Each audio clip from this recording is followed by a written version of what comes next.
영상 본 이후에 무엇이 악한가라는 주제로 답변해 주실 텐데 많은 은혜가 있으시기를 바랍니다. 캐나다 북서부에 위치한 인디언 보호구역을 아시나요? 미 대륙을 차지하기 위한 백인들에 의해 강제 이주된 원주민들이 정부 보조금만 의지한 채 무기력함에 빠져 희망 없이 살아가고 있는 곳입니다. 이런 원주민들을 안타깝게 바라보며 자립시키기 위해서 믿음으로 기업을 세운 사업가가 있습니다. 바로 김진수 장로인데요. 캐나다 원주민 긱산족 인디언들과 함께 송이버섯과 차가버섯, 고사리를 파는 농업회사를 운영하며 살고 있습니다. 그의 과거는 성공한 기업인이었습니다. 젊은 시절 미국으로 건너가 소프트웨어 1인 기업을 시작한 후 500명의 직원이 다니는 회사로 키운 사업가였는데요. 삶이 달라진 것은 7년 전 북미 원주민 단기 선교를 떠나면서였습니다. 어려움을 호소하는 원주민 주장을 그냥 지나칠 수 없었고 인생 후반에 얻은 사명임을 깨달으며 농업회사를 설립해 진두지휘하게 됐습니다. 앞으로 원주민들이 주인의식을 가지고 직접 회사를 운영하도록 준비해가고 있는데요. 원주민 삶의 현장에 찾아가 친구로 이웃으로 살아가는 김진수 장로. 비즈니스를 통해 노동의 가치를 일깨워주며 믿음과 희망을 찾도록 오늘도 열심히 뛰고 있습니다.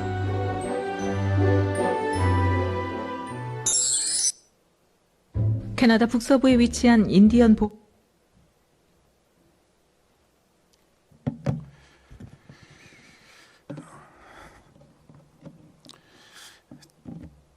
먼저 복장이 좀 불량해서 죄송합니다. 제가 전에 IT 기업을 했기 때문에 여러분 스티브 잡스가 주로 이렇게 입었습니다. 밑에 청바지 있고요, 위에 블랙 셔츠를 입었는데요. 뭐 흉내 내려고 한 건 아니고요. 제가 원주민 동네에서 일하다 보면 제일 자주 입는 것이 청바지입니다. 그래서 그게 제 유니폼이고, 그래서 주일 낮 예배 일모는 제가 그래도 넥타이를 매려고 그러고요. 오후 예배부터는 제가 보통 이게 제 유니폼이기 때문에 그렇게 입으려고 노력을 합니다. 이해해 주시기를 바랍니다. 대부분의 사람들은 저를 선교사라고 부르지 않습니다. 왜냐하면 제가 선교사라고 부르지 말아달라고 부탁을 했기 때문입니다. 저는 신학을 전공하지도 않았고 선교단체에 속하지도 않았으며 교회에서 파송도 받지 않은 그냥 평신도이기 때문입니다. 그런데 또한 저는 분명히 선교사입니다. 왜냐하면 하나님께서 저를 캐나다 원주민을 위해 부르셨기 때문입니다. 하나님께서 저를 부르시지 않았다면 저는 원주민 마을에 가서 살 이유가 하나도 없는 사람입니다. 그런데 제가 저를 선교사라고 부르지 말아달라고 하는 데는 제 나름대로 이유가 있습니다. 첫 번째는 저는 선교사라는 타이틀을 가지지 않고서 선교를 할 수 있다는 것을 저는 많은 사람들에게 보여주고 싶습니다. 선교는 선교사만 하는 것이 아니라는 이야기입니다. 두 번째 이유는 저는 선교사의 모자를 쓰는 순간 비즈니스를 제대로 하기 어렵다는 것을 누구보다도 저는 잘 알고 있습니다. 여러분, 비즈니스 절대로 쉬운 것 아닙니다. 여러분 비즈니스 해보신 분 알 거예요. 정말 어려운데 선교지에서 비즈니스 환경이 열악한 그곳에서 비즈니스 하는 건 더 어렵습니다. 솔직히. 한국에 그러는 비즈니스 선교를 BAM, BAM이라고 그럽니다. 비즈니스 애저 미션이라고 그러는데요. 그것을 처음부터 해오신 상해 한인연합교회 엄경 목사님께서 제게 한 말입니다. 그동안 비즈니스 선교하는 사람들 많이 보아왔는데요. 다 망하더라는 거예요. 차이는 얼마나 빨리 망하고 늦게 망하는 차이밖에 없다는 거죠. 그만큼 비즈니스는 쉽지 않습니다. 여러분 선교지에서 비즈니스 한 사람 제대로 성공한 사람 보았습니까? 거의 없거든요. 저는 사람마다 타고난 달란트가 있다고 봅니다. 비즈니스도 똑같습니다. 타고난 달란트가 있는 사람이 비즈니스를 해야 합니다. 저는 타고난 창업가입니다. 저는 일이 재밌고요. 그래서 저 같은 사람이 저는 선교지로 들어가서 비즈니스를 해야 한다고 저는 믿는 사람입니다. 그리고 마지막으로 세 번째는 저는 제가 좋아하는 일 하면서 살립니다. 저는 주일이 되어서 설교하고 싶어서 가슴이 뛰지는 않습니다. 그런데 저는 일하고 싶어서 아침에 빨리 왔으면 할 정도로 일이 저는 재미있는 사람입니다. 저는 재미있는 일을 하면서 살립니다. 제 과거에 대해서 좀 이 말씀을 드리겠습니다. 저는 강원도 삼척에서 가난한 농부의 아들로 태어났습니다. 저희 큰형님은 알코올 중독자이셨고 40대에 돌아가셨으며 저희 둘째 형님은 군대에서 자살하셨다고 기록되어 있으며 저희 누님은 초등학교도 나오지 못하셨습니다. 저는 30살에 미국으로 유학 가서 석사를 마친 후 작은 회사에 취업이 되었습니다. 저는 미국 회사에 취업한 후 저는 직장에서 참 바보 같은 짓을 했습니다. 일주일에 40시간만 일하게면 되는데 저는 주당 80시간을 일을 했거든요. 추가 수당 한 푼도 받지 않고 말입니다. 대부분의 사람들은 회사에서 주는 봉급만큼만 일하는 것이 현명하다고 생각하거든요. 그런데 저는 추가 수당 하나도 받지 않고 2배로 일했으니까 바보 같은 일 한 것 아니겠습니까? 그런데 그 바보 같은 짓 때문에 저는 매년 연봉이 30%씩 올라갔고요. 시작할 때는 평균치에도 미치지 못하던 25,000불에 시작을 했는데 4년 만에 8만 불을 받고 저는 R&D 디렉터가 되었습니다. 받은 만큼만 일하는 현명한 사람보다 받은 것보다 더 많이 일하는 바보 같은 사람이 이 세상에는 성공합니다. 왜냐하면 회사는 절대로 바보 같은 짓을 원하지 않기 때문입니다. 일한 것보다 돈 더 주는 바보 같은 회사는 거의 없거든요. 저는 요새 바보 같은 원주민을 찾습니다. 왜냐하면요, 주인 만들어주고 싶기 때문입니다. 주인이 되는 조건 중에 가장 중요한 것이 이 바보성을 소유하는 것입니다. 성경은요, 이런 사람을 충성된 종이라고 이야기를 합니다. 충성된 종이 되지 않고는 주인이 될 수가 없다는 이야기입니다. 저는 나이 35살에 이미지 솔루션스라는 회사를 집에서 혼자서 창업을 했습니다. 저희 회사는 제약회사를 주 고객으로 해서 신약 신청에 필요한 컴퓨터 소프트웨어 솔루션을 제공하는 회사였습니다. 저희 회사는 최초로 종이 문서가 아닌 PDF 파일로 된 20만 장의 노바티스 제약회사의 신약 신청을 FDA 하게 됨으로써 급성장하기 시작을 했습니다.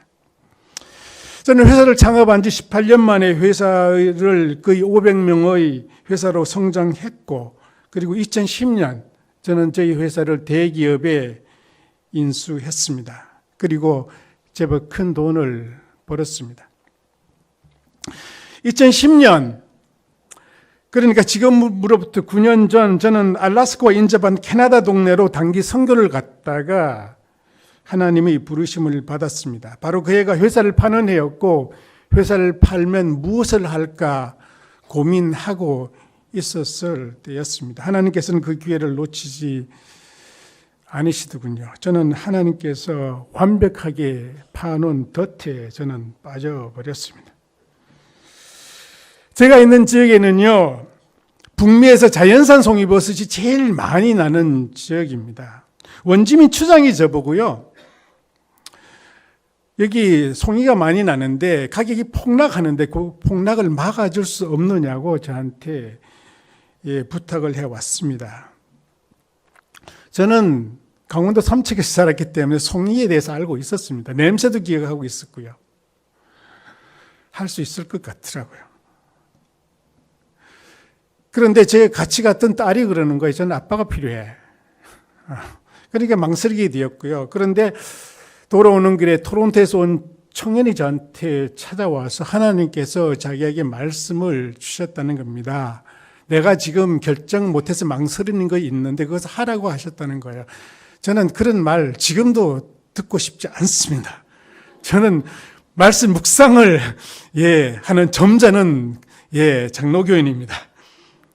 그런데 부담이 되더군요. 이상하게 부담이 되면서 갑자기 저희 과거가 떠오르기 시작을 했습니다. 아까도 말씀드렸지만 저희 형님이 알코올 중독으로 돌아가셨고, 둘째이 군대에서 자살하셨고, 누님이 초등학교도 나오지 못한 이 세 가지가 바로 오늘날 원주민의 가장 큰 문제 중에 하나라는 것을 깨닫고 나서 하나님께서 이를 위해서 나를 지금까지 해오셨구나 하는 것을 깨닫게 되었습니다.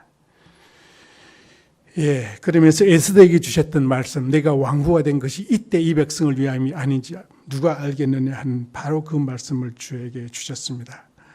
제가 완벽하게 하나님의 덫에 걸려드린 것입니다.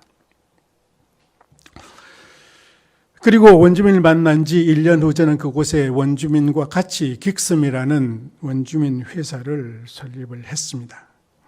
저희 원주민 회사 긱섬은 긱스 머시룸의 약자입니다. 이 지역에 살고 있는 사람들이 긱산족입니다. 그래서 긱스라는 말을 씀으로써 그들의 회사가 될 것이라는 것을 암시하기 위해서 했습니다. 여러분, 그 원주민들이 그 아트가 있는데요. 항상 그들은 이제 그 블랙하고 레드 컬러, 검정색과 이제 붉은색으로 하고 항상 거기다가 추상적인 것을 담아요. 여러분 이 로고 자세히 보게 되면요, 그 숨어 있는 그림이 있는데요.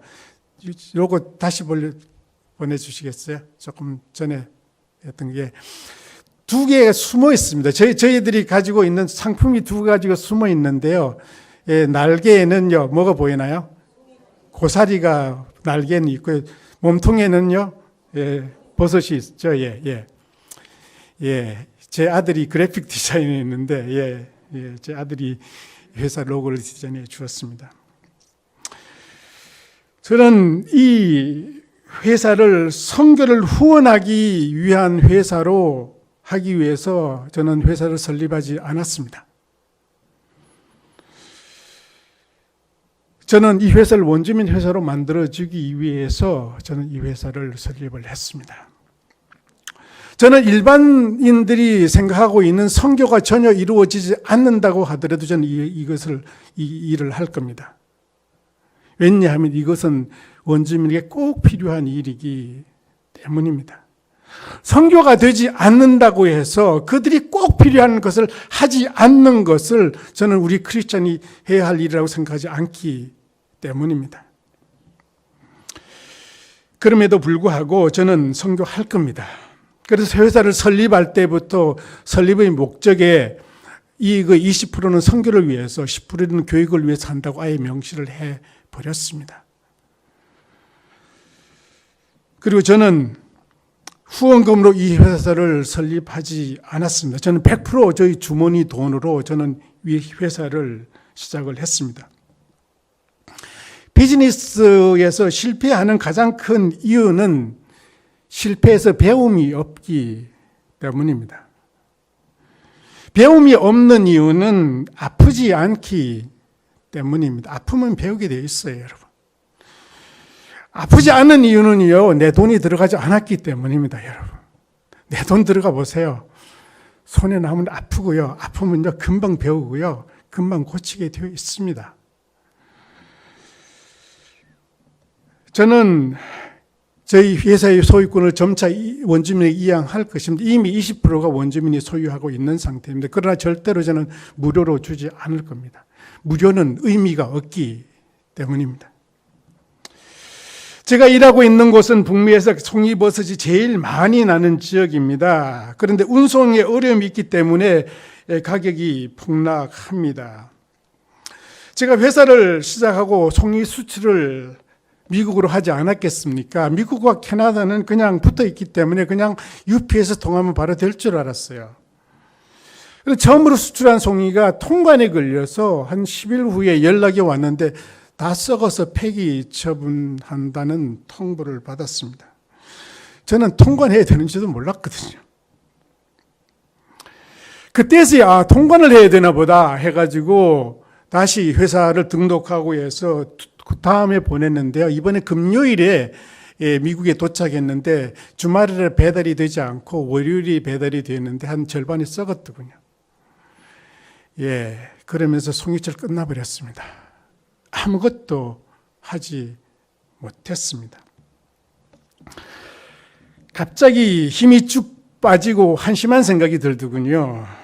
아니, 하나님께서 부르셨으면 좀 뭔가 처음부터 좀 풀려야 되는 것이 정상 아닙니까? 하나님 처음부터 저를 광야에다 팽개 치시더군요. 그러다 가만히 있을 수가 없었습니다. 왜냐하면 제가 원주민 돕는다고 떠벌리고 다녔기 때문입니다. 그래서 원주민 지역에 고살이 많이 난다는 소식을 듣고요. 그 다음에 고살이 시작했습니다. 고사리는 삶아서 말리게 되면 통관이 걸려도 문제 없겠다. 그런 간단한 생각을 저는 했습니다. 저는 복잡하게 생각하는 사람이 아닙니다. 하나 생각하면 그냥 움직이는 그런 사람입니다. 여러분, 고사리는요, 부드러워야 하죠. 그죠? 부드러우려면 빨리 자라야 됩니다. 빨리 자라기 위해서 두 가지가 꼭 필요합니다. 일조량이 많아야 되고요. 그리고 비가 자주 와야 됩니다. 저희 동네는 고사리 처리해야 되게 되면 밤 10시에 해가지고요. 그리고 매일 소나기 오기 때문에 하루에 5인치가 자랍니다. 예. 그러니까 부드러울 수밖에 없고, 저희 고사리는 저 키보다 더 큽니다. 예. 그러니까, 저희 동네 같은 고사리는 다른 데서 나지 거의 안 할 거예요. 예.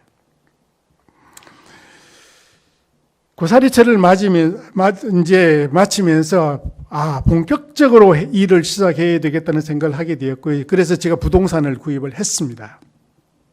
그리고 대형 건조시설부터 갖추기 시작을 했습니다. 고사리 때문이죠. 고사리를 다 잘 생산한 그 해 가을에 저는 송이철을 맞이해서 다시 마을로 들어갔습니다. 송이 때문이 아닙니다. 송이는 생각하고도 싶지 않더군요.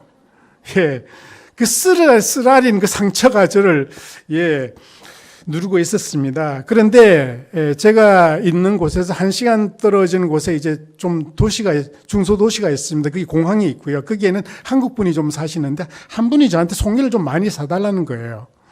그래서 그거 다 사서 다 먹지 못하면 어떻게 하시려고 그러냐 그랬더니까 말리면 된대요. 갑자기 좋은 생각이 떠올랐습니다. 말리면 된다. 저는 고사리 때문에 좋은 건조시설을 갖추고 있었거든요. 저는 건조시설을 갖출 때 고사리 때문에 했지 송이 때문에 하지 않았습니다. 그런데 그 건조시설에 송이를 말려도 아주 잘 마르더군요. 이제 좀 기분이 좋아졌습니다. 그래서 그 다음에 저는 고사리철을 맞이해서 뉴저지에서 처음으로요, 트레일러를 사가지고 대륙 횡단을 제가 시작을 했습니다. 그래서 이제 시카고를 지나서 노스다코다 국경을 지났습니다. 그 이틀 동안에 갔죠. 그런데 제가 이번엔 짐을 많이 가지고 가니까 갑자기 질문이 시작되더군요. 차를 수색하고요. 그래서 제가 저를 보고 무슨 일을 하냐 물기에 저는 아주 자랑스럽게 원주민 회사를 만들어서 원주민을 돕는다고 했습니다. 그랬더니 저보고 하는 역할이 뭐냐고 묻더군요. 그래서 제가 사장이라고 그랬습니다. 그랬더니 갑자기 저보고 노동허가 있느냐고 묻는 거예요. 저는 노동허가를 생각을 해보지 않았거든요. 왜냐하면 봉급을 받지 않았으니까. 나는 노동허가는 봉급을 받는 사람에게 꼭 필요하다고 당연히 그렇게 생각했으니까요. 돈이 필요 없었으니까요, 저는. 그래서 제가 비즈니스 미셔너리라고 얘기를 했죠. 그랬더니까 그것이 그들을 더 혼돈스럽게 만들었습니다. 비즈니스맨이면 비즈니스맨이고 미셔너리면 미셔너리지 비즈니스 미셔너리라는 얘기는 들어보지도 못했다는 거예요. 저를 붙잡고 이틀 동안 연구를 하더군요. 그러더니까 입국 거절을 해버렸습니다. 입국을 할 수 없는 거예요. 그렇다고 그 짐을 가지고 돌아갈 수도 없었습니다. 그래서 제가 원주민 추장을 보고 시애틀로 내려오라 그리고 제가 이틀 운전해가 시애틀에 가서 짐을 보냈습니다. 그리고 나니까 제가 얼마나 화가 나겠습니까? 내가 뭘 잘못했다고. 예. 그래서 이렇게 화가 나니까요. 다른 게 하나도 안 보이더군요. 보통 한 4일 정도 걸리는데 돌아오는 걸 제가 이틀 반 만에 하루에 18시간씩 운전해서 시애틀에서 뉴저지가 이틀 반 만에 제가 통과를 했습니다. 예. 화도 엄청난 에너지라는 것을 제가 그때 깨닫게 되었습니다. 예. 분노는 에너지입니다. 그렇다고 가만히 있을 수가 없었습니다. 고사리 저는 오고 있고요. 뭔가는 해야 되겠길래 제가 프린스턴 신학대 이사로 있었거든요. 그래서 총장으로부터 제가 비즈니스 미셔너리라는 그 편지를 가지고 그리고 또 추장으로부터 제가 편지 가지고 이번에는 비행기를 타고 바로 시애틀 밴쿠버 공항으로 갔습니다. 역시 모르면 용감하더군요. 이번에는 경찰이 와가지고 에스코트까지 친절히 해서 제가 돌아오는 길 제가 알거든요. 에스코트까지 해가지고 돌아오는 길로 비행기 표까지 다 바꿔가지고 다시 퇴출을 시키더군요. 예, 제가 뭐 그렇게 잘못했다고, 예. 또 한 번 하나님께서 저를 팽개해 주셨습니다. 그리고 6개월 후에 노동허가가 나왔고요. 지금은 잘 일하고 있습니다. 송이를 말리기 시작한 그 다음에 저는 2013년 그곳에 차가버섯이 있다는 사실을 알게 되었습니다. 차가버섯은 여러분 아시겠지만 추운 지방에서 자라며 자작나무에서 나옵니다. 이곳은 겨울에 춥고 자작나무가 많아서 좋은 차가버섯이 생산됩니다. 여러분 차가버섯은 몸의 저항력을 올려주는 항산화 성분이 많아서 암 치료 예방, 노화 방지, 감기 예방. 저 감기 지난 5년 동안 걸린 적이 없습니다, 여러분. 예, 피부 미용에도 좋다고 그러더군요. 그런데 차가버섯은 여러분 엄밀하게 따지면요, 버섯이 아닙니다, 여러분. 모르시죠? 버섯은 보통 죽은 나무에서 자라는데 차가버섯은 죽은 나무에 절대로 자라지 않습니다. 차가버섯은 나무의 일부입니다. 엄밀하게 따지면 차가버섯은 자작나무 암입니다. 암은요, 나무가 죽으면 같이 죽습니다. 그래서 약효가 떨어집니다. 그리고 극한 상황이 오게 되면요, 더 활발하게 작용을 해서 겨울에 채취해야지 제일 좋은 차가버섯이 생산됩니다. 그래서 저희들은 겨울에만 들어가 차가버섯을 생산합니다. 그런데 겨울에 하기 때문에 가장 중요한 것이 건조시설입니다, 여러분. 그런데 고사리 때문에 만드는 건조시설에 차가버섯을 너무나 잘 말립니다. 이제는 싱싱한 송이버섯도 합니다, 이제는. 올해는 엄청나게 했습니다, 제가. 이제 노하우가 생긴 거죠, 시간이 지나면서. 처음에 저는 일을 시작하면서 계획했던 일은 일어나지 않았습니다. 그래서 하나님께서 침묵하시는 줄 알았는데 하나님께서 침묵하시는 것이 아니었습니다. 다른 것을 하나님께서 하고 계셨습니다. 하나님께서는 내가 하나님의 일을 한다고 해서 무조건 일을 잘 풀리게 해주시지 않으셨습니다. 하나님께서는 저희 실수를 사용하시더군요. 제가 실수하지 않았다면 아마 송이버섯만 했을 거예요. 그런데 이제는 다른 것까지 하거든요. 원주민 일자리가 필요한데, 송이철만 하는 게 아니라 이제는 봄철에도 하고요, 겨울철에도 일을 제가 제공할 수 있게 되었습니다. 올해는 저에게서 가장 의미 있는 한 해였습니다. 드디어 송이버섯을 정말로 풀스케일로 하게 되었습니다. 제가 송이버섯을 사가지고 처리한 게 한 15톤 정도 됐으니까 적은 양이 아닙니다. 2달 반 만에 매출액을 한 2억 정도 올렸으니까 농사 치고는 제법 크게 했었죠. 제가 그동안 일을 열심히 했지만은 이번처럼 열심히 해본 적은 없습니다. 주에 제가 120시간을 일을 했거든요. 그래서 주당 그 한국 노동이 52시간인가요? 56시간인가요? 2배 했습니다, 제가. 그리고 가장 의미가 있었던 것은 제가 원주민으로 입적이 된 것입니다. 저는 이제 울프 클랜, 늑대족입니다. 저희 원주민 이름이 딜럭스카니스트인데요. 영어로 샤이닝 마운틴, 광산이라는, 빛나는 산이라는 뜻입니다. 제가 광산이 되었습니다. 누가 광산 김씨냐고 묻던데요. 저는 아닙니다. 저는 청풍 김씨입니다. 저는. 원주민 마을에 들어간 지 9년이 되었어야 그들이 저를 그들 중에 한 사람으로 받아주기 시작을 했습니다. 선교지 들어가서 그들에게 인정을 받는 것이 절대 쉽지 않습니다. 여러분, 선교사한테 족치지 마세요, 여러분. 말도 제대로 못하는 사람이 어떻게 선교를 하겠습니까? 같이 살아가는 것이 선교입니다. 저는 저 자신을 한국말을 유창하게 하는 원주민 비즈니스맨이라고 저를 소개하기로 했습니다. 저희 정체성은 지금부터 저는 원주민입니다. 저는 선교사는 그들 중에 하나가 되어야 한다고 믿는 사람입니다. 그렇지 않고 어떻게 그들이 우리를 믿겠습니까?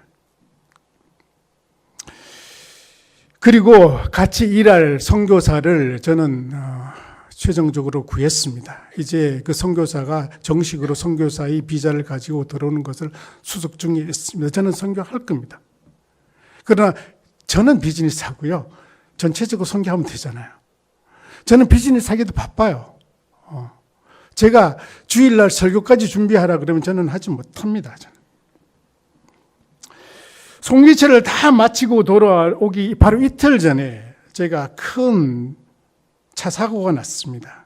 시속 100km를 달리다가 빗길에 미끄러져서 그냥 차가 비행기가 된 거예요. 그것을 하이드로플레이닝이라고 얘기하더군요. 차는 완전히 폐차가 되었습니다. 그런데 저는 다친 데 거의 없고요. 손가락만 하나 조금 피었는데 지금 멀쩡합니다. 그리고 제 마음에 든 생각은 이렇게 살다가 보면 잘못하면 이곳에서 죽겠다라는 생각을 하게 되었습니다.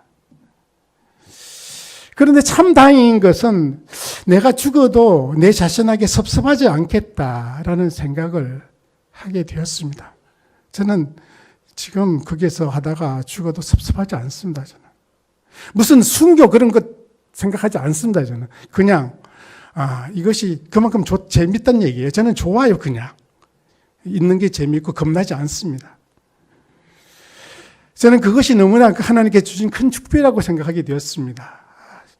죽는 것이 겁이 나지 않았는데, 그만큼 일이 재미가 있는데, 그것은 하나님께서 저에게 주신 하나의 큰 축복이라는 것을 저는 깨닫게 되었습니다. 저도 원주민 마을에 처음에 들어가서 왜 복음 전하는 일을 해보지 않았겠습니까? 선교사도 파송해 보았고요. 그런데 결과가 나타나지 않았습니다.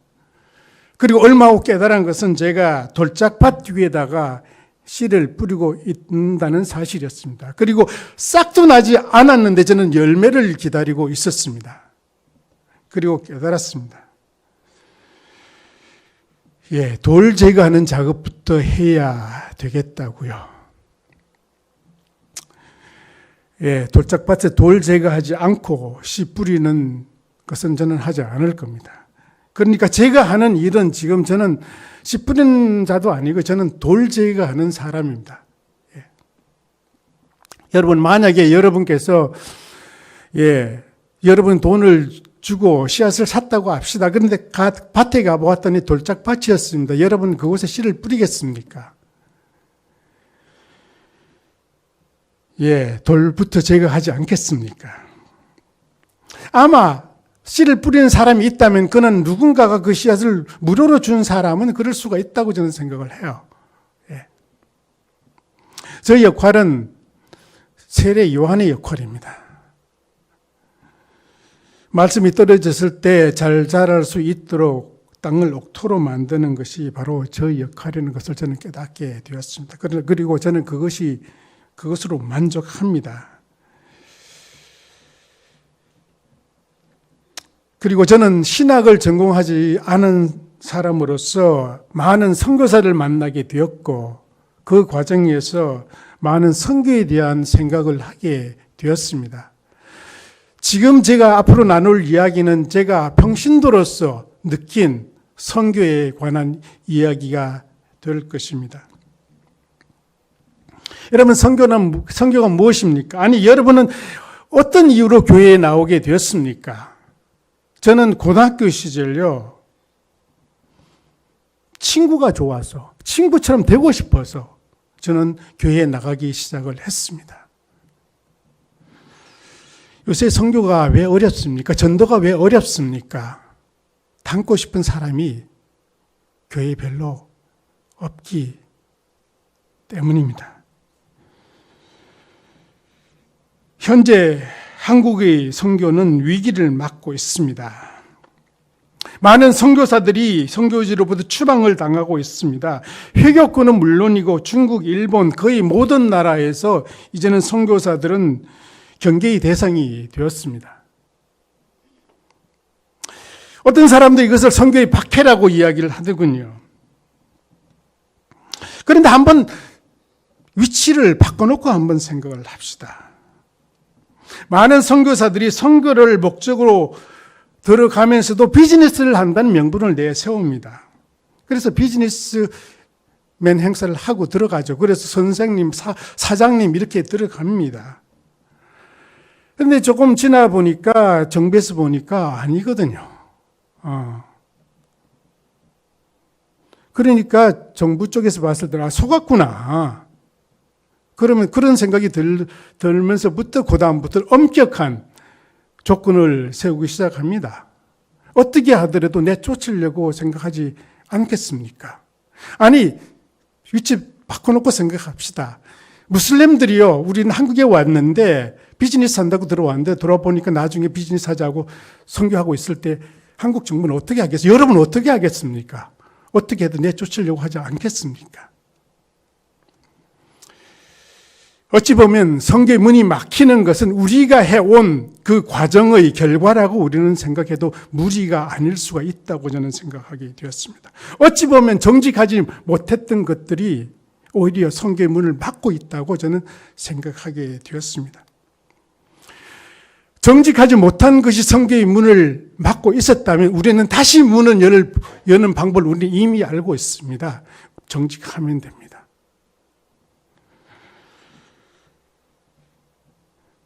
전도를 방해하는 사람들은 비기독교인이 아닙니다. 무슬림도 아니고 동성애자도 아닙니다. 바로 어찌 보면 우리 기독교인이 전도를 방해하고 있고 선교를 방해하고 있다는 생각을 하게 되었습니다. 왜 교회에 젊은이들이 없습니까? 교회에 담고 싶은 젊은이들이 그렇게 많지 않기 때문이라고 저는 생각하게 되었습니다. 여러분, 오전도 종족이라는 말을 들어보셨습니까? 전도가 안 된 종족을 미전도 종족이라 그러는데요. 복음이 잘못 전파된 것을 오전도 종족이라고 하더군요. 북미 원주민, 미국과 캐나다에 있는 원주민을 바로 오전도 종족이라고 안명호 선교사님이 하셨습니다. 캐나다나 미국에 있는 그 원주민들은요, 기독교에 대해서 긍정적으로 생각하지 않습니다. 그들은 기독교인을, 즉 그들이 문화를 말살한, 언어를 말살한 나쁜 사람들이 종교라고 그들은 생각하고 있습니다.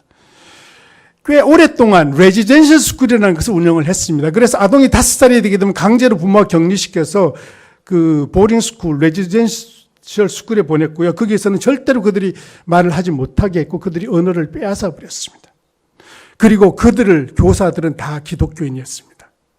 그렇기 때문에 원주민들에게 레지던셜 스쿨 하기는 지금도 그들에게는 치를 떨고 있는 상황입니다. 그런 상황에서 복음 전파가 되겠습니까?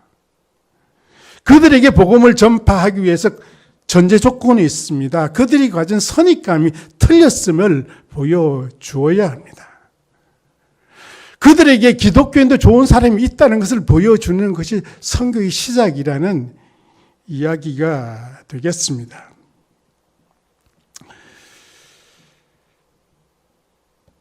그러니까 제가 하고 있는 것은 바로 그 작업이에요. 디톡스 작업입니다. 여러분 무슬림 지역에서 혹시 선교하기를 원하십니까? 그러면 무슬림들이 크리스찬에 대한 선입감이 있다면 그 선입감부터 혹시 알아야 되지 않겠습니까? 저희가 만약에 원주민 마을에 가서 선교하기 위해서는 그들이 선입감이 무엇인지 알아야 되듯이, 그래서 제가 몇 년 전에요, 터키를 방문하고 돌아오는 길에 이스탄불에서 독일 함부르로 가는 비행기를 탔는데 제 옆에 무슬림 형제가 앉아 있었습니다. 코란을 읽고 있더군요. 제가 말을 걸었습니다. 궁금했거든요. 저도 무슬림에 관한 선입감이 있었으니까. 저는 전에 회사를 운영하면서 무슬림 형제가 저희 회사에 들어왔을 때 두려움이 있었습니다. 테러리스트 같은 생각이 들었거든요. 그런데 지나보니 아니더군요. 그래서 그랬어요, 제가. 나도 이런 선입감을 가지고 있었는데 나는 무슬림이 생각하는 기독교인이 어떤 사람인지를 좀 알고 싶다고 제가 질문을 했었죠. 그가 이야기하더군요. 기독교인은 물질주의에 빠져 있고요. 하나님을 삶의 우선순위에 두지 않고 있다고 이야기하더군요. 여러분 어떻게 생각하겠어요? 근거 없는 이야기인가요? 저는 그가 너무나 정확하게 우리의 문제를 지적했다고 알게 되었습니다. 그래서 만약에 우리가 무슬림에게 선교한다면 우리는 그들이 가지고 있는 선입감부터 없어야 됩니다. 우리가 만모니즘에 빠져 있고 하나님 우리의 삶의 위치에서 중요한 위치에 두지 않는다면 우리는 그들을 선교할 수 없다는 생각을 저는 비로소 하게 되었습니다. 이제 북미 원주민만 오전도 종족이 아니라 이제는 한국이 어찌 보면 오전도 종족으로 되어가고 있지 않나. 그래서 우리가 지금 해야 할 것은 그들이 일반 사람들이 생각하는 선입감이 틀렸음을 보여주어야 하지 않나 하는 것을 저는 생각하게 되었습니다. 여러분, 그리스도의 제자가 된다는 것은 무슨 의미인가요?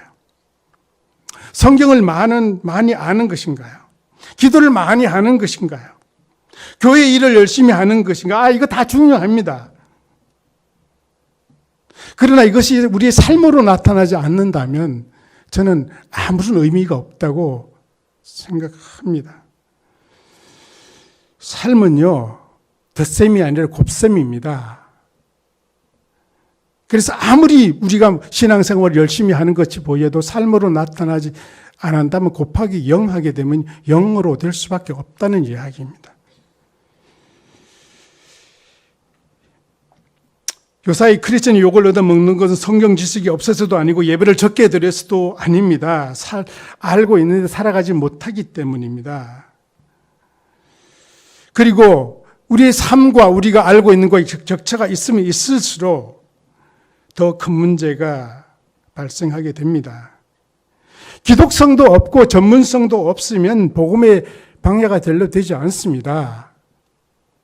회사 일을 잘하지 못하는 사람이 복음 전파에 전도에 방해가 되지 않으려면 교회 생활 열심히 하지 않으면 됩니다. 문제는 교회는 열심히 나오는데 사회생활을 제대로 못할 때 우리는 오히려 그것이 복음의 전파에 방해가 된다는 것을 우리는 알아야 됩니다.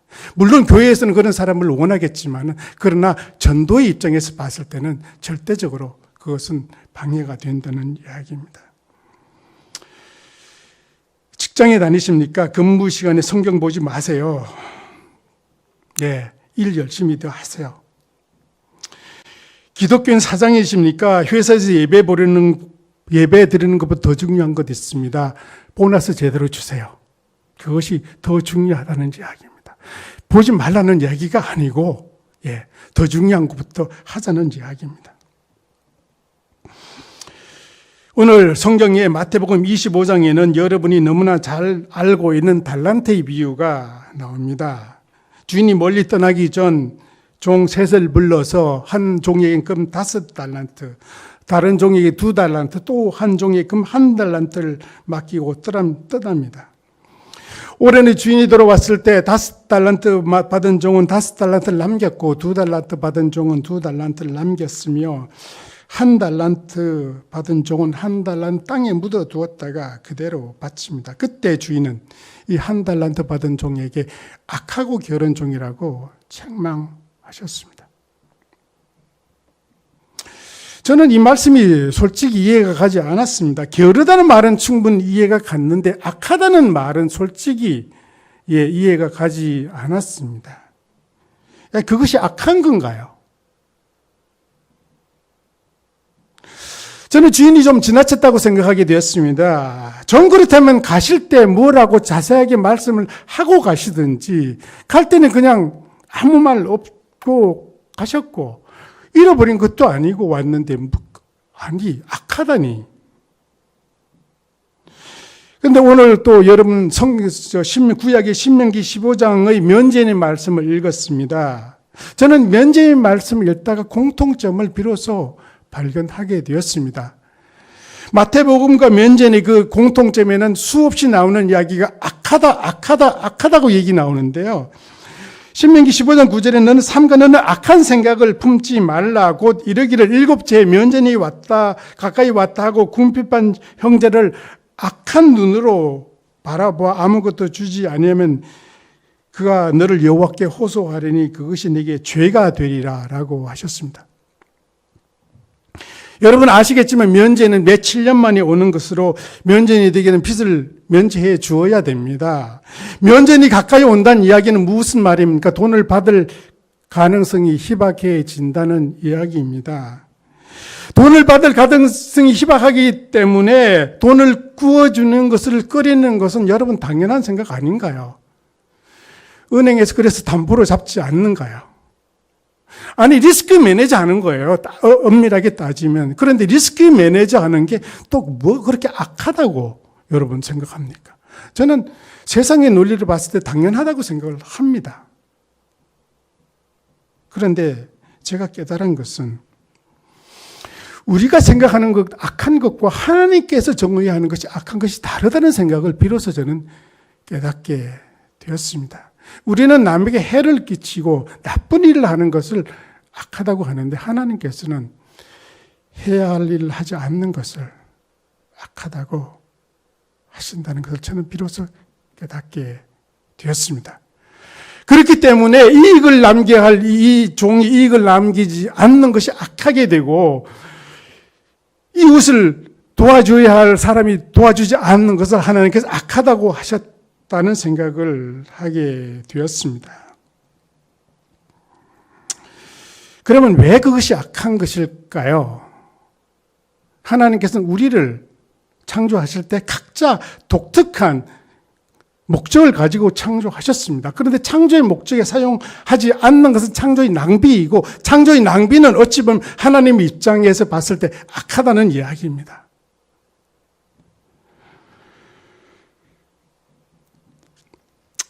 해야 할 일을 하지 않는 것을 악하다는 관점에서 우리는 보아야 됩니다. 그런 관점에서 저는 원주민회에서 긱섬을 운영하려고 노력을 하고 있습니다.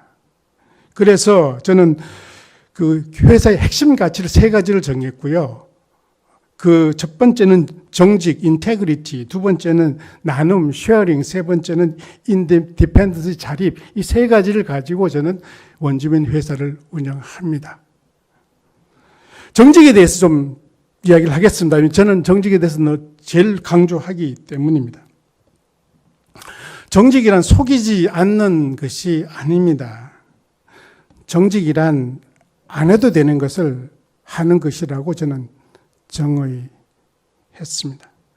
제가 예를 몇 가지 들겠습니다. 제가 회사를 매각할 때의 이야기입니다. 저는 회사를 사려고 하는 회사와 구체적인 가격 논의를 하고 있었습니다. 그런데 회사 지분을 가지고 있던 한 회사 간부가 회사를 이미 사임을 했었고 그 간부가 저에게 회사 지분을 팔고 싶다는 거예요. 그런데 그가 원하는 가격은 지금 내가 팔려고 하는 가격이 절반도 되지 않는 가격을 이야기하는 거예요. 회사 파는 건 비밀 사항입니다. 알려줄 필요가 없는 거죠. 그러니까 제가 사든가 안 그러면 제가 아는 지인에게 소개시킬 수가 있었습니다. 저는 자신이 있었거든요. 그런데 그 입장에 생각을 해봤습니다. 몇 달 후에 자기가 받은 가격이 절반도 되지 않았을 때 어떤 기분일까? 참 기분 나쁘겠다는 생각을 하게 되었습니다. 자기가 원했으니까 나에게 뭐라고 따지지는 못하겠지만 기분 참 안 좋겠다.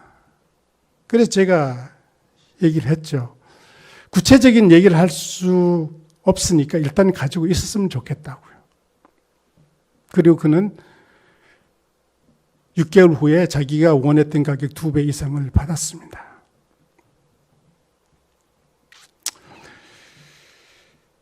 다시 한번 말하자면 정직이란 하지 않아도 되는 것을 하는 것입니다. 정직은 상대방이 모르고 있고 나만 알고 있는 것을 상대방의 입장에서 해주는 것이 정직이란 것입니다. 그런데 왜 정직하지 못할까요? 정직하지 않는 것이 금전적으로 도움이 되기 때문이 아니겠습니까?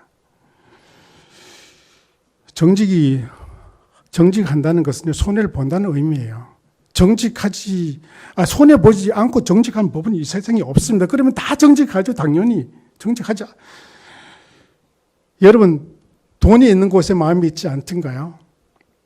나는요, 돈을 어디 쓰는 걸 보면 그 사람의 마음이 어디가 있는 것을 저는 볼 수가 있습니다. 내가 한때 골프에 빠져 있었을 때인데요. 저는 골프공 살 때 하나도 아깝지 않더군요. 마음이 다 거기에 가 있었으니까. 돈이 있는 곳에 마음이 있습니다. 금전적으로 손해를 준다는 이야기는 다시 말하면 마음을 준다는 이야기입니다. 마음을 받은 사람은 그대로 있지 않습니다. 언젠가는 마음을 돌려줍니다. 저희 회사가, 미국에 있던 회사가 이 한인 얼굴을 가지고 미국 주류 제약회사를 상대로 성공한 가장 큰 이유는 저는 바로 이 인테그리티, 정직을 회사의 가장 큰 가치로 놓고 살아왔기 때문이라고 저는 확신합니다. 여러분 산수 좋아하십니까? 저희 아내는 산수 되게 싫어합니다. 저는 산수 되게 좋아하거든요. 이제부터 산수 시간이니까 정신 바짝 차리세요. 노력하는 것을 덧셈이라고 한다면요, 정직은 곱셈입니다. 곱셈. 아무리 큰 숫자가 있어도 곱하기 0 하면 0이 되는 거예요.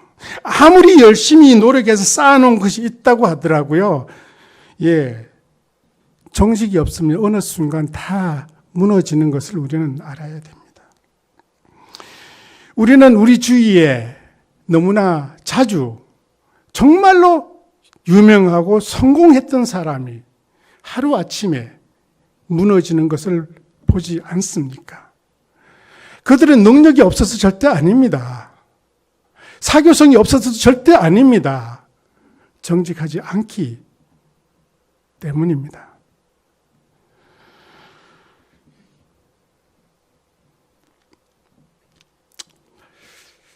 사람에게 숨기는 것은 하나님께도 숨긴다는 뜻입니다. 하나님께 숨기면서 어떻게 하나님의 존재를 입으로 말할 수가 있습니까? 또 이제 산수 시간인데, 두 번째 산수 시간인데요. 우리는 실수를 마이너스라고 하죠. 마이너스로 가는데 그 실수를 커버하기 위해서 우리는 덧셈을 사용됩니다. 마이너스를 보강하기 위해서 덧셈을 사용해요. 노력을 한다는 이야기죠. 그런데 마이너스를 극복하는 다른 방법이 있다는 거 여러분 혹시 아시는지 모르겠네요. 마이너스 곱하기 마이너스, 여러분 혹시 생각해 보셨나요? 마이너스 곱하기 마이너스는 플러스예요, 그죠? 아닌가요? 그러면 첫 번째 마이너스는 이해가요. 뭔가 잘못해가 실수했던 게 마이너스예요. 그럼 두 번째 마이너스는 뭔가 하면요, 실수를 미리 다 까불려 버리는 거예요. 그들이 모르는 것까지 다 까불려 버리고 잘못했다고 배상 무리해 버리는 거예요. 제가 그 수법을 써먹었지 않겠습니까? 저는 내가 경험한 것을 얘기하지 그냥 이것은 책에서 본 게 아니거든요. 제가 에봇이라는 회사와 딜을 하면서 실수를 했어요. 잘못했어요. 그리고 그에게 물었죠. 우리 실수 때문에 당신이 손해본 것이 미리 얘기해달라고. 몇 시간 손해봤냐. 돈 달라고 얘기하지 않았거든요. 저는 그것을 미리 수표를 끊어가지고 갖다 주었거든요. 마이너스 곱하기를 마이너스 했는데요. 에봇이라는 회사는 저에게 가장 큰 고객이 되었습니다. 아니, 당장은 손해죠. 내가 손해 요청하지도 않는데 내가 돈을 갖다 줬으니까. 이것이 그들을 무장해제시킵니다. 저는 원주민을 내 편으로 끌어들이기 위해서 저는 이런 방법을 계속 쓰고 있습니다. 그래야지만이 그들이 마음 문을 열기 때문입니다. 그런데 정직하려고 하면요, 이것은 자연스럽게 정직해야 되는 게 아니라는 것을 저는 점점 깨닫게 되는 거예요. 의도적으로 노력하지 않으면요, 정직하기 쉽지가 않습니다. 기회가 오지도 않아요. 의도적으로 노력할 때 비로소 보이기 시작을 하더군요. 정직할 아이템이 나오고요, 보상해 줄 아이템이 나오고, 그러면서 관계가 맺어지고요. 저는 정직에도 손익분기점이 있다는 것을 깨닫게 되었습니다. 저희 경험에 의하면 한 3년 정도는 손해되군요. 3년이 지나야서 비로소 이익으로 돌았습니다. 그래서 여러분 혹시 비즈니스 하는 분들이 3년 내 회사 그냥 다들 생각을 하시려면 정직하지 않으시면 돼요. 이익이 되니까. 3년 이상 하시려고 하면 정직하시면요, 이익으로 돌아선다니까요. 그냥 어중충해서 정직하기 안 되고요. 확실하게 정직해야 됩니다, 여러분.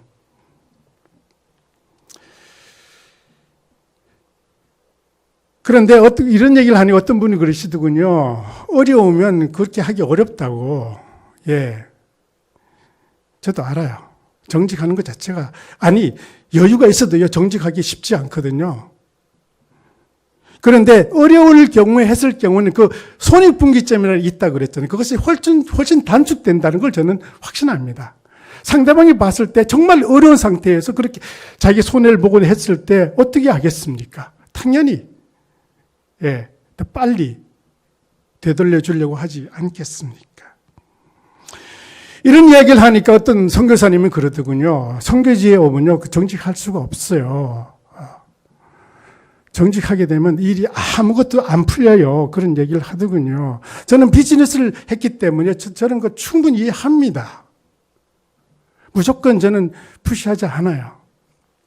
그러면 한 가지만 합시다. 그러니까 불법적이지만 옳은 곳이 존재한다고 저도 생각해요. 한편 합법적이지만 옳지 않은 것도 존재하는 것 아닌가요? 그렇다면 우리는 합법적으로 해서 다 하면 안 됩니다. 합법적이지만 옳지 않은 것은 하지 말아야 할 그런 사람만이 불법적이지만 옳은 것을 할 수 있다고 저는 생각해요.